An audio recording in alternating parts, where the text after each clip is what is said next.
하나님의 말씀을 좇아 가나안에 아브라함이 들어온 지 10년이라는 세월이 흘렀지만 여전히 아브라함의 삶 속에는 두려움과 염려가 가득 찬 그런 삶을 보내고 있었습니다.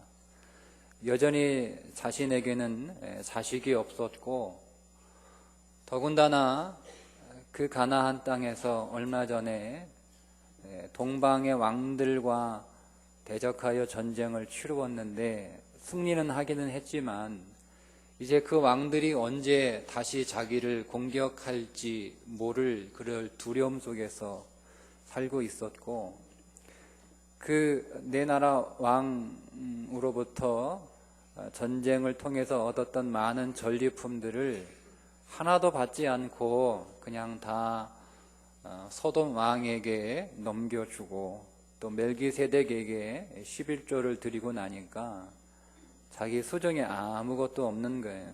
그러니 이제 이 땅에서 앞으로 살아갈 날들이 많은데 수중에 준비되는 것이 전혀 없으니까 그런 경제적인 어려움과 근심 때문에 두려운 삶을 살아가게 되고, 뭐 이런저런 두려움이 아브라함 인생 가운데 엄습할 때 하나님이 다시 찾아오셔서 아브라함에게 하늘의 별들을 보게 하시고 그 별들처럼 내 후손이 많아질 거야 라고 약속하시는 내용이 15장 우리가 읽었던 전반부의 내용입니다.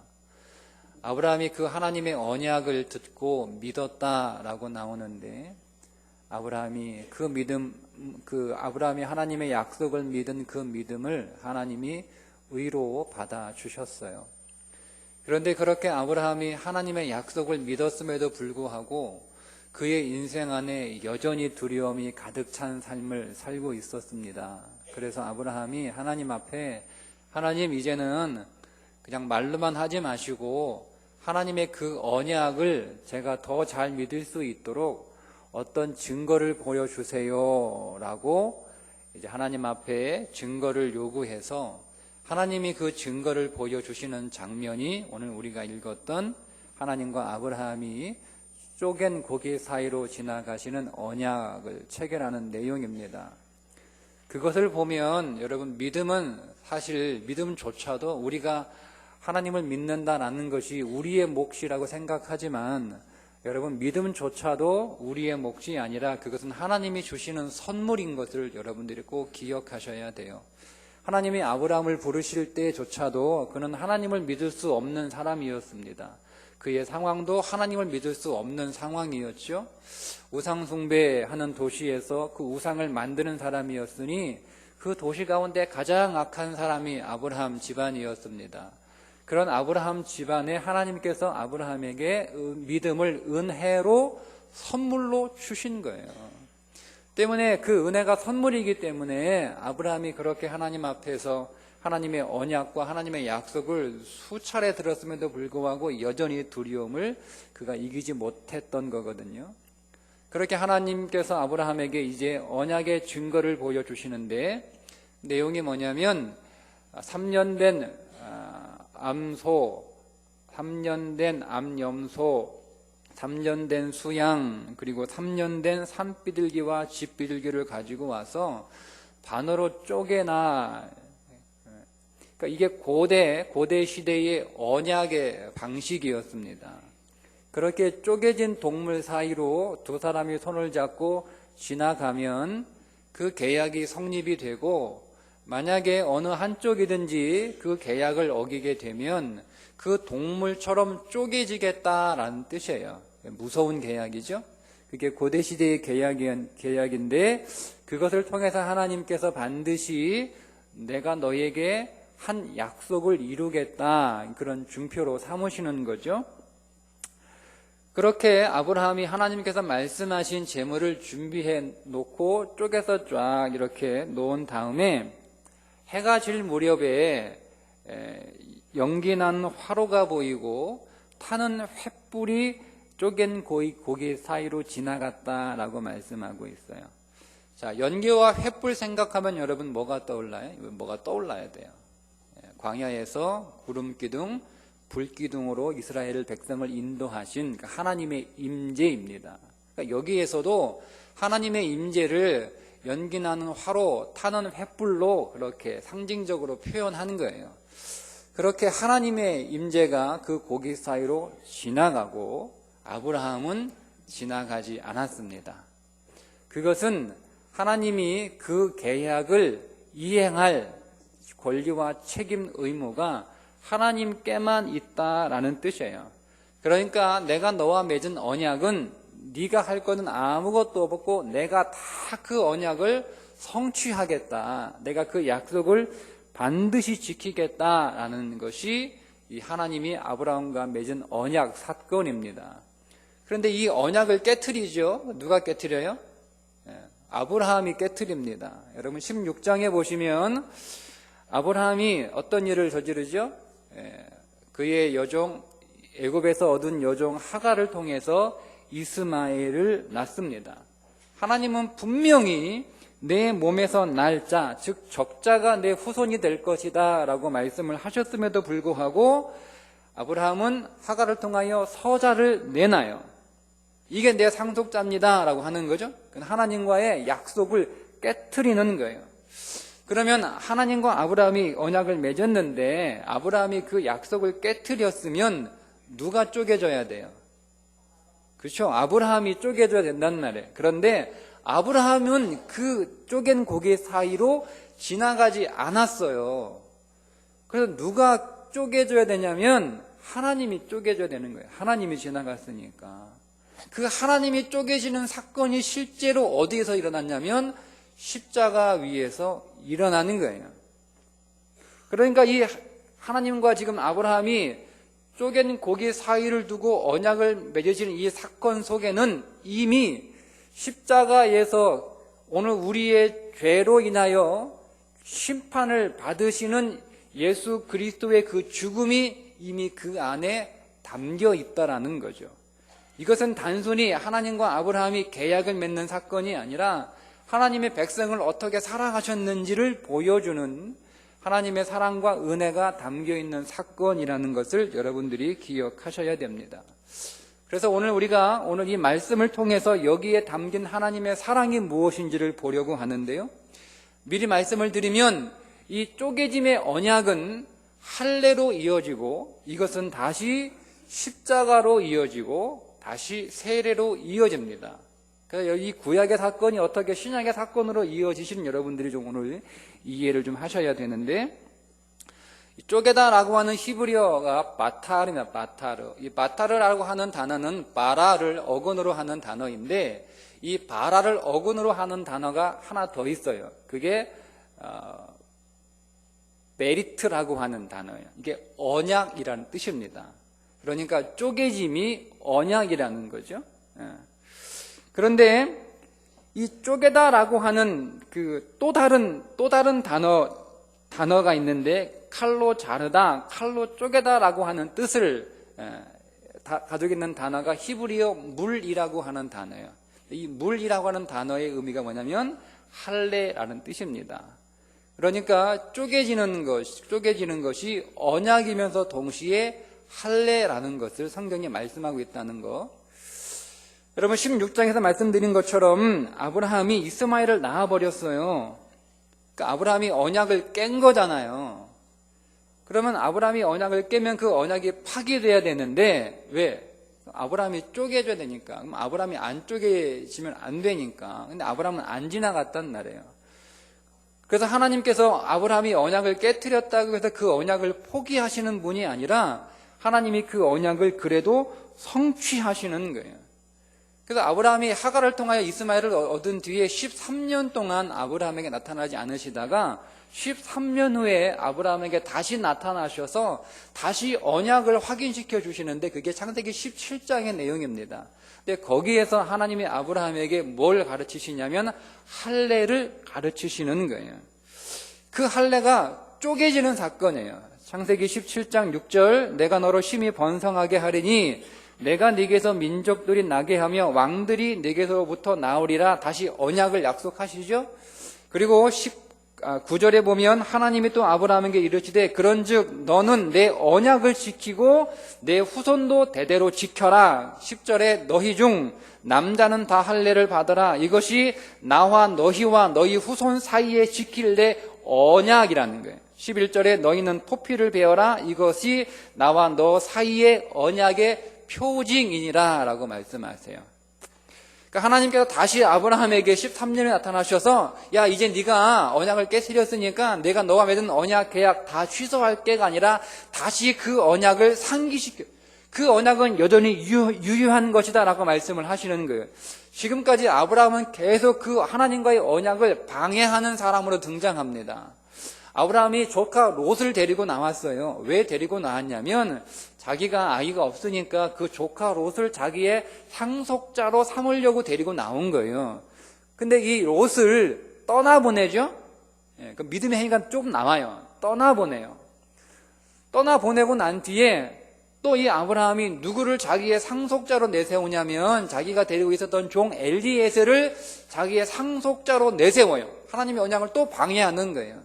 하나님이 아니다라고 15장에 말씀하시잖아요. 2절에. 그리고 나서 하나님이 다시 언약을 말씀하시고 다시 이제 언약을 맺으시고 증거까지 보여주셨는데 또 누구를 내나요? 이스마엘을 내놓는 거예요. 자꾸 아브라함은 하나님과의 언약을 방해하는 사람으로 등장해요. 하나님이 13년 동안 상처를 받으셨는지 침묵하시다가 다시 나타나셔서 이제 그 언약을 다시 말씀한, 내가 너와 맺은 언약이 취소되지 않았다, 파기되지 않았다, 그 언약을 네가 파기했는데 그 파기된 언약의 책임을 내가 안겠다라는 그 상징으로 말씀하시는 것이 할례입니다. 사실 쪼개지는 건 누가 쪼개져야 돼요? 하나님이 쪼개지셔야 돼요. 왜냐하면 하나님이 지나가셨으니까. 그러니까 아브라함이 쪼개질 필요 없어요. 근데 그 할례를 누가 받아요? 아브라함이 받는단 말이에요. 쪼개지는 건 하나님이 쪼개줘야 되는데 할례를 아브라함이 받아요. 이게 무슨 얘기냐면 하나님이 쪼개지셨다라고 하는 그 상징을 아브라함의 몸에 심어 놓는 거예요. 그것을 통해서 내가 쪼개져야 할 존재인데, 왜냐하면 하나님과 언약을 깨트렸으니까 내가 쪼개져야 할 존재인데 내가 쪼개지지 않고 하나님이 대신 쪼개지심으로 이 언약이 유효하다라고 하는 것들을 자기 몸에 새겨놓는 거예요. 그것을 볼 때마다 내가 쪼개져야 되는데 하나님이 쪼개지셨구나. 하나님의 쪼개지심으로 하나님과 나와 맺은 그 언약이 여전히 유효하고 하나님의 그 언약은 하나님이 반드시 성취하실 거야 라는 것들을 아브라함이 보게 하신 거예요. 이해되시죠? 할례가 어떤 건지? 그래서 하나님께서 할례를 받게 하신 거예요. 하나님의 쪼개짐이 인간에게 전가된 표시가 할례입니다. 자, 그래서 21장에 보면 다시 이제 하나님께서 몸의 할례를 보여주시는데 이삭이 나오죠. 이삭이 8일 만에 할례를 받고 그가 좀 성장했을 때 하나님께서 이삭을 하나님 앞에 드리라라고 할 때 이삭이 자기가 번제로 드릴 그 나무를 짊어지고 산을 올라가잖아요. 그리고 이제 그 산에 올라가서 이제 그는 아비의 손에 들린 칼에 의해서 쪼개지는 거예요. 칼로 쪼개다 이 말이 할례란 말이에요. 온 몸에 할례를 받는 거예요. 그런데 이 할례가 칼의 언약인데 그 이삭은 누구를 상징하냐면 예수님을 상징하는 거예요. 예수님도 난지 8일 만에 할례를 받으시고 자기가 매달릴 십자가를 등에 지고 골고다 산을 올라가셨단 말이에요. 그 이삭이 예수님을 상징하고 있는 거예요.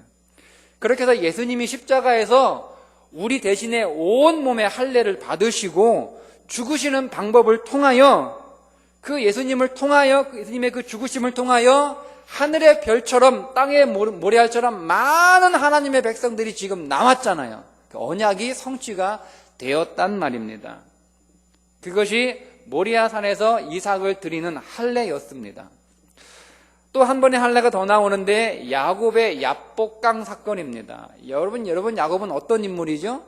그가 자라온 삶의 배경을 보면 그는 그야말로 사기와 권모술수와 임기응변이 뛰어난 인생을 살았어요. 그런데 그 불가능한 죄인을 찾아오셔서 그 야곱과 하나님이 씨름하시는 거예요. 근데 이 세상을 향한 욕망과 사랑이 얼마나 강한지 하나님도 이길 수 없을 만큼 그 세상을 향한 욕망과 사랑이 너무 강해서 하나님이 그 사람을, 야곱을 죽이십니다. 그 야곱을 죽이는 상징이 그의 환도뼈가 부러진 거예요. 고대 시대에는 사람의 생식기를 환도뼈로 그렇게 바꾸어서 표현하는 거예요. 그러니까 결국 환도뼈는 야곱이 할례를 당하여 죽은 거예요. 그러면 그래서 그 야곱이 하나님과의 씨름을 통해서 환도뼈가 부러져 죽음으로 그가 옛 야곱은 죽고 새로운 인생, 누가죠? 이스라엘이 나오는 거예요. 그래서 그의 이름이 이스라엘로 바뀌잖아요. 이해가 되시죠? 그러니까 그 야곱이 이스라엘 12지파의 직접적인 조상이잖아요. 그러니까 그 야곱이 야복강에서 그의 옛사람 야곱이 죽고 그가 새로운 이스라엘로 태어나는 현장이 야복강의 사건이고, 그 야곱이 이스라엘로 새롭게 태어나면서 그로 인하여 12지파가 나오는 거예요. 그건 역시 예수 그리스도의 십자가 죽음을 상징하는 거예요. 야복강에서 예수님이 죽으시고 예수님이 다시 부활하심으로 그 예수님의 십자가 죽으심을 통하여 하나님의 백성이 그분을 통하여 나오는 사건을 예표하고 있는 거죠. 이해가 되시죠? 예. 자, 그러면 우리가 더 나가볼까요? 이 사건이 다시 출애굽으로 이어집니다. 출애굽의 그 쪼개짐의 언약, 그 칼의 언약, 할례의 언약이 나오는데, 출애굽 14장 21절에 모세가 바다 위로 손을 내어민데 여호와께서 큰 동풍으로 밤새도록 바닷물을 물러가게 하시니, 자, 물이 갈라져 바다가 마른 땅이 된지라, 이렇게 나오죠? 자, 물이 쫙 갈라졌어요. 이 갈라졌다라고 하는 단어가 바로 바카입니다. 바카. 이게 말씀드린 바라라고 하는 어근을 가지고 있는 단어. 그러니까 물이 할례를 받은 거예요. 물이 쪼개진 거예요. 이해되시죠? 그 물이 쪼개지고 그 사이로 누가 지나가요? 이스라엘 백성들이 지나가요. 물은 심판을 말합니다.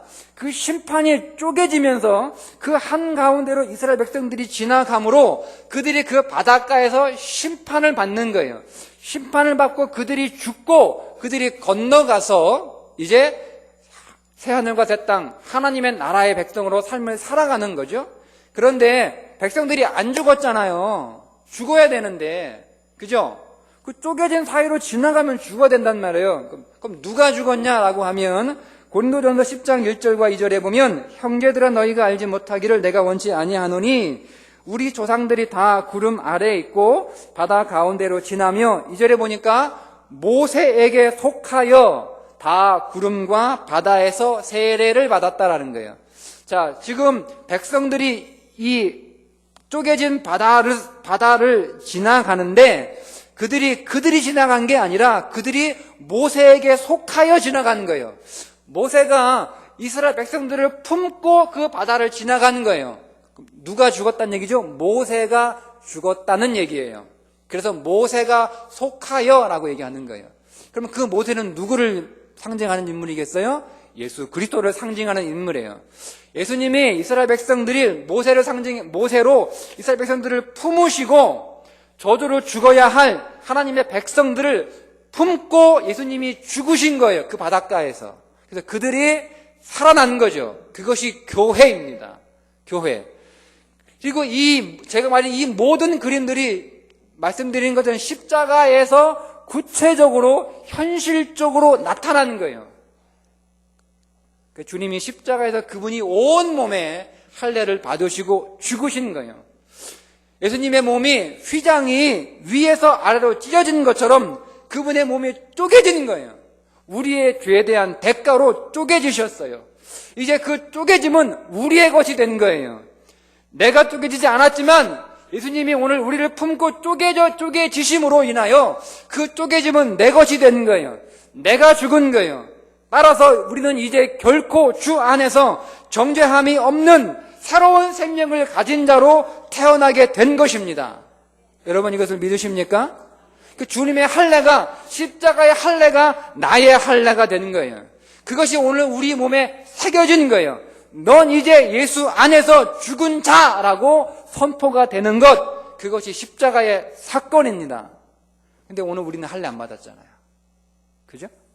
우리는 할례를 안 받아요. 왜냐하면 성령 하나님에 의한 믿음이라는 것이 우리에게 주어졌기 때문에 그 믿음이 오늘 우리에게 할례의 증거가 되는, 그 마음의 할례라고 얘기하는 거예요. 영의 할례를 우리가 받은 것이라는 것입니다. 복음이 오늘 우리가 받은 할례예요. 그래서 골로새서 2장 11절에 또 그 안에서 너희가 손으로 하지 아니한 할례를 받았으니 자, 곧 육의 몸을 벗는 것이요 그리스도의 할례니라. 분명하게 오늘 저와 여러분은 성령 안에서 할례 받은 자들이라는 거죠. 그 할례는 그리스도의 할례. 그래서 내가 그리스도의 할례를 받았다라고 하는 고백이 뭐냐면 그게 바로 그래서 세례인 거예요. 세례가 뭔지 이해가 되시죠? 여러분, 세례는 그냥 시간 되면 받는 게 아니에요. 내가 교회 한 이만큼 다녔으니까 세례 왜 안 줘요? 라고 하시면 안 돼요. 세례는 그리스도 안에서 쪼개진 자, 예수가 나를 위해 십자가에 죽으신 것을 믿는 자들에게 그 증거로, 그 표시로 베푸는 거예요. 그게 세례입니다. 내가 이스라엘 백성들이 그 바다에서 다 저주를 받아 죽었던 것처럼 나도 그 예수 안에서 죽고 다시 그 예수 안에서 살아났다라는 것을 믿는 신앙 고백이 세례입니다. 우리 4월에 세례 받을 텐데 새가족 받으신 분들은 세례의 의미를 좀 먼저 이해하시고 다시 세례 교육 받으시겠지만 그게 세례라는 거예요. 자, 그럼 이제 이해되시죠? 이제 이 창세기 15장의 이 아브라함과 하나님의 언약, 이 쪼개짐의 언약이 어떻게 할례로 이어지고 이게 어떻게 십자가로 이어지고 어떻게 세례로 이어지시는지 이해를 하시죠? 예? 오늘 제가 왜 뭘 말씀을 드리고 싶은가 하면 그래서 오늘 우리의 옛사람이 그리스도 예수 안에서 다 죽었다라는 것을 말씀드리려고 하는 거예요. 우리의 옛사람이 완전히 죽었다는 거예요. 하나님이 십자가의 진이 쪼개지심으로 십자가에서 오늘 우리가 하나님과의 언약 백성이 되었고 오늘 우리가 우리의 죄로 말미암아 십자가에서 죽어야 되는데 주님이 나를 위하여 대신 죽음으로 그 죽음이 나의 죽음이 되었다라는 거죠. 그러니까 죄로 인하여 내가 완전히 죽었기 때문에 이제부터는 죄가 나에게 어떤 영향도 끼칠 수 없다라는 것. 요한 1서 3장 9절에 하나님께로부터 난 자마다 죄를 짓지 아니하나니 이는 하나님의 씨가 그의 속에 거함이요 그도 범죄하지 못하는 것은 하나님께로부터 났음이라. 여러분 이 말씀을 믿으세요? 하나님께로부터 난 자들, 즉 믿음으로 구원을 얻은 자들은요 죄를 짓지 않는데요 범죄하지 못한대요. 갑자기 막 그러면 내가 지난주에도 죄를 진짜 많이 지었는데 그럼 나는 구원 못 받은 사람이라는 얘기인가? 그럼 나는 하나님의 백성이 아니란 말이야? 여러분 우리의 현실은 안 그렇죠. 여러분들의 현실은 죄 안 지어요? 그게 오늘 우리의 현실은 아니잖아요. 우리의 현실은 죄를 짓고 있어요. 그럼 뭐예요? 말씀은 하나님께로부터 난 자는 범죄하지 않는다, 죄를 짓지 않는다라고 얘기하고 있는데 내 현실은 죄를 짓는단 말이에요. 이건 뭐냐는 거죠. 우리의 구원이 가짜라는 말이 아니에요. 여러분 오늘 말씀처럼 우리는 죄를 지을 수가 없어요. 우리는 죄를 지을 수가 없어요. 성도에게는 결코 정죄함이 없어요. 이 말은 무슨 얘기냐면 잘 들으셔야 돼요. 이미 오늘 우리가 십자가에서 모든 죄가 내 성도의 삶 속에서 일어나는 모든 죄가 다 용서되었기 때문에 하나님 앞에서 오늘 우리의 모든 죄는 다 기각입니다. 기각. 다 사단이 와가지고 고소해도 하나님이 다 기각시켜. 왜? 이미 그 죄가 다 용서되었기 때문에 기각된 거예요. 자, 그런 의미에서 오늘 우리는 죄를 짓지 않는다라는 뜻입니다. 이해되시죠? 그런데 오늘 우리의 몸에서 계속 죄의 모양이 수시로 나와요. 어제도 나왔고 그제도 나왔고 오늘 아침에도 나왔고 이제 내일도 나올 거란 말이에요. 그러면 이건 뭐냐는 거지. 이건 뭐냐. 여러분, 이거는 뭐냐면 그리스도 안에서 새롭게 변화된 새 사람이 짓는 죄가 아니라 옛 사람이 죄의 성품을 가지고 있었던 옛 사람의 몸에 남아있는 죄의 성품, 죄의 습관, 죄의 성향들입니다. 이해되세요? 그래서 바울이 이렇게 얘기하는 거예요. 로마서 7장 19절에 내가 원하는 바 선은 행하지 아니하고, 여기서 원하는 바는 누가? 이거는 새롭게 된 사람이에요. 구원받은 새로운 사람. 그 사람은 선을 행하지 않아요. 원하는데 또 도리어 원하지 않는 바 악을 행하는도다. 자꾸 내서 악이 자꾸 나와요. 만일 내가 원하지 아니하는 그것을 하면 이를 행하는 자는 내가 아니요 내가 아니라. 그 나는 누구냐면 새롭게 변화된 나, 새롭게 변화된 내가 그 죄를 짓는 게 아니라는 거예요. 누가 짓는 거냐? 내 속에 거하는 죄가 죄를 짓는 거라는 거죠. 내가 이미 십자가에서 쪼개지고 심판을 받고 죽고 주님의 부활하심을 통하여 나도 새로운 몸으로 새로운 사람으로, 그런즉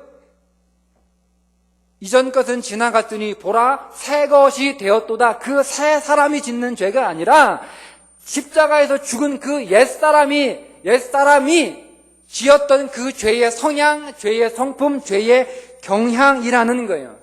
그러니까 다시 설명해 드릴게요. 죄가 우리를 건드리지 못해요. 이제 죄가 우리에게 범접할 수 없어요. 그런데 죄가 저 멀리서 우리에게 뭐라고 부르시냐면, 야, 너 옛날에 내 종이었잖아. 너 옛날에 내가 너 맘대로 했는데 너 그 죄인이었잖아 라고 부르면 우리 안에 있는 옛사람의 성품, 성향, 경향들이요 반사작용으로 툭 튀어나오는 거예요. 더 설명해 드릴까요? 여기 개콘에 보면 내 몸이 기억해요 이거 아세요? 제가 하도 안 봐가지고 몸이 기억해요 뭐 이러잖아요. 예? 예? 그 못 누리잖아. 예? 그러니까 오늘 우리가 내 몸이 죽은 옛사람의 그 죄의 성향과 성품과 경향이 내 몸이 그 죄를 기억하고 있는 거예요. 그래서 죄를 기억하니까 그 죄가, 멀리서 죄가 나를 부르고 나에게 자극을 주고 유혹을 하면 그게 반사적으로 내 몸에 기억하고 있으니까 그게 툭 튀어나오는 거예요. 그것은 죽을 옛사람의 경향, 습관이지 예수 안에서 변화된 새롭게 태어난 새 사람이 짓는 것이 아니라는 거죠. 그러니까 우리 몸이 그걸 기억하고 있으니까 이 죄에서 자유함을 이해를 하지 못하고 그게 나오니까 그 죄에서 자유함을 못 누리는 거예요. 그럼 어떻게 해야 돼? 그거는 가짜라는 거죠. 그게 가짜죠. 예? 몸이 기억하고 있는 건 진짜예요, 가짜예요? 가짜예요, 가짜. 몸이 기억하고 있는 거잖아요. 오늘 어느 그 집사님이 갔더니 식당을 이렇게 운영하시는데 다른 집에 밥 먹으러 갔다가 누가 사장님 그러면 탁 쳐다본대. 몸이 기억한다는 거죠. 예? 더 이상 아니잖아요, 그 집에서는. 그런 것처럼 마찬가지죠. 여러분, 옛날에 노예의 시대에 노예들이 해방에 대해서 자유인이 된 거예요. 그런데도 옛날 주인이 헛기침하고 소리치면 깜짝깜짝 놀래요. 왜? 노예로 살던 습관이 있으니까 주인만 보면 무섭고, 주인이 헛기침하면 자기를 부르는 것 같고, 주인의 인상이 안 좋으면 자기가 뭐 잘못한 것 같으면 그렇게 느낀다라는 거죠. 그래서 그거를 못 견뎌가지고 다시 노예로 들어간 사람이 있다라는 거예요. 그러니까 우리 안에 일어나는 죄의 현상들이 그런 것들이라는, 그게 뭐냐, 가짜라는, 가짜. 내가 짓는 게 내 새 사람이 짓는, 그 새 사람은 죄를 지을 수가 없어요. 오늘 말씀이 사실이잖아요, 여러분. 제가 죄를 지을 수도 없고 제가 범접할 수도 없어요. 제가 지배하지 못해요. 그래서 로마서 6장 12절, 그러므로 죄가 여러분의 죽을 몸을 지배하지 못하게 해서 여러분의 몸이 정욕에 굴복하는 일이 없도록 하라고 말씀하는 거예요. 이게 불가능하면 이런 말씀을 안 하는, 가능하니까 가짜라는 거야. 오늘 우리의 옛사람은 이미 죽었어. 십자가 위에서. 죽을 몸이에요. 죽을 몸. 죽을 몸이에요. 그래서 오늘 우리의 몸은 죽잖아요. 그죠? 이해되시죠? 예. 그러니까 오늘 우리는 어떤 삶을 하죠? 이제는 그 죄의 영향으로부터 자유로울, 그 영향을 결코 받지 않게 될 그날 완전하게 이 육체를 벗어버리게 돼 그날을 소망으로 바라보며 이 땅을 살아가는 거예요. 로마서 8장 23절 그뿐 아니라 또한 우리 곧 성령의 처음 익은 열매를 받은 우리까지도 속으로 탄식하여 양자 될 것 곧 우리 몸의 속량을 기다린다라는 거죠. 그날 이 죄의 흔적과 성품이 남은 이 몸을 벗어버리게 될 그날을 소망하며 오늘 하루하루를 살아가는 거예요. 그러니까 오늘 우리가 우리 죄의 성품과 죄의 경향과 죄의 습관이 남아있다고 해서 그러면 오늘 우리가 더 이상 죄를 질 수가 있냐 이제 내가 이미 있다가 다 죽었기 때문에 우리가 마음 놓고 죄를 지으면 되냐 그게 아니라는 거죠. 로마서 6장 1절과 2절에 그런즉 우리가 무슨 말하리요 은혜를 더하게 하려고 죄에 거하겠느냐 그럴 수 없느니라 죄에 대하여 죽은 우리가 이 죽은은 부정 과거예요. 이미 끝났다 이거 이미 죽었다 이 얘기예요. 어찌 그 가운데도 살리요. 그러니까 거기서 더 이상 살 수 없다는 거죠. 이제는 앞으로 오늘 우리 몸에 죄의 습관들이 있단 말이에요. 내 몸이 기억한다니까요. 그죠? 내 몸이 기억하는데 그것들을 이제 우리가 하나하나 떨쳐버리는 삶을 살아가는 거예요. 노예가 자기 몸에 노예의 근성과 노예의 습관이 몸에 배어서 한동안은 어디를 가든 눈치를 보고 뭐를 해도 잘했나 못했나 막 두렵고 밤에 일어나다가 누가 부르면 자기를 부르고 벌떡벌떡 일어나는데 그 몸에 있는 습관들을 당연한 것으로 여기고 그렇게 살아가는 것이 아니라 이것들이 습관이 내 몸에 밴 것이니까 하나하나 떼어버리는 삶을 살아가는 것이 지혜로운 삶 아닙니까? 그래야 진정 자유로운 삶을 살아가는 거 아니에요, 그죠? 그러니까 우리가 그런 삶을 살아가는 거예요. 그렇게 살기 위해서 우리가 어떻게 되냐면 이것이 가짜다라는 거죠. 선포하는 거죠. 이것은 거짓이야. 이미 나는 죽었어. 결코 정죄함이 없어. 내가 짓는 모든 죄는 하나님이 절대 카운트하지 않아요. 우리가 그리스도 안에 있기 때문에 하나님은 그리스도 밖에 있는 사람들의 죄만 카운트하시는 거라니까요. 이해되시죠? 예. 그러니까 그것을 믿고 오늘 우리 안에 보면 이 모든 죄의 습관들은 신기루와 같은 거다. 가짜다. 허상이라는 것을 믿고 어떻게 해요? 이것들을 우리가 대적하는 거예요. 대적. 그래서 야고보서 4장 7절에 그런즉 너희는 하나님께 복종할지어다 마귀를 대적하라. 그리하면 어떻게 한다? 피하리라.